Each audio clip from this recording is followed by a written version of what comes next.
Dr. Sella here, and I'm going to be in about 90 minutes. I'm speaking at a football clinic in Wilkes-Barre, Pennsylvania at the Woodlands Inn and Resort, and I'm talking about, well, they have me listed as the topic. The topic is called Flexbone Triple. So what I'm going to be doing is I'm going to be speaking about Paul Johnson's triple option offense. Really the triple option itself, not necessarily the offense. So this is basically how to run inside veer triple option.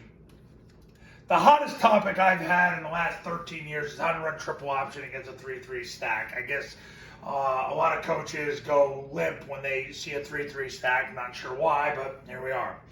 So here's how you run Paul Johnson's triple option versus a 3-3 stack. Now, I'm going to give you some different vernacular just because, I mean, we're not the same human being, but although Paul Johnson is my hero. Okay, so anyway, what happens is we're going to start with the play side guard. So the guard, what happens is he bases, and if there's nobody to base, he goes straight to the mic.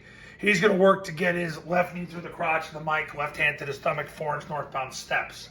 Center's going to successfully snap the ball, and he's going to veer through the play side armpit of the zero technique.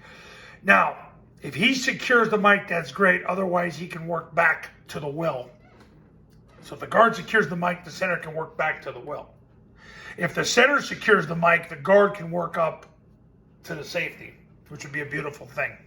The backside guard is going to sprint through and block the spine of the center. The backside tackle is going to sprint through and block the spine of the backside guard. They're going to open at 90 degrees, steal second base, and they're going to block the spine of the adjacent lineman, because when you do that, you cancel the A gap and B gaps respectively. Look, I've had so many questions over here about scoop blocking. The bottom line is this: make sure that nobody runs through the gaps. That's all that matters. They don't need to do anything else. Just steal second base, cancel the gap, be done with it. So if they block the spine, there's no green in between for a defender to run through and screw up your life. Okay? For 4 decades of doing it, just do that. I've done qualitative and quantitative analysis on scoop blocking. I've interviewed former Paul Johnson players, and they said the only time we'd ever get yelled at is if we didn't cancel the gap. So cancel the gap. Block the spine of the adjacent offensive lineman and be done with it. Now, backside receiver is going to sprint to the goalpost. I always get the question: could he get to the midfield safety or the half-field safety? And I know on paper it looks like he has a chance, but he really doesn't have a chance because the safety's going to end up moving at some point. All right, now let's get to the perimeter. The receiver's got the deep defender, so he blocks the strong safety to the off corner to the end zone. There's no strong safety, but there's an off corner, so he's going to sprint up the field, and when he gets a yard away from him, he's going to throw his hands through the off corner and take 4-inch northbound steps from there. He doesn't pick a peck, slams his hands through the sternum, 4-inch northbound steps. Now, the A-back. Okay, basically what happens is if he has a strong safety and a corner, they switch block it, but in this case, they don't. So he's going to make a load call. Load. You can use any other term you want. Load is the way it is. That tells the tackle to veer inside. So the tackle's going to veer inside. He's going to end up on the safety. If this mic, because it's a 2-mic defense in a triple stack, blitzes into the tackle picks him up. The A-back will end up on the safety. So that's what ends up happening. Now, I'll give you a little hack here. If number one closes down to take the dive, the chances are this guy's going to be running over the top, so he better get on his high horse and move if that's the case. If this guy stays put, a lot of times this guy's not going to move as fast because a lot of times he'll just fold back in and take the dive. Doesn't really matter. But there's a little hack for you there. So these two end up blocking those two. Quarterback is going to take the snap, jump at the play side A gap, and point the ball. B-back's going to sprint through the ball, sprint through the play side hip of the guard, sprint through the end zone.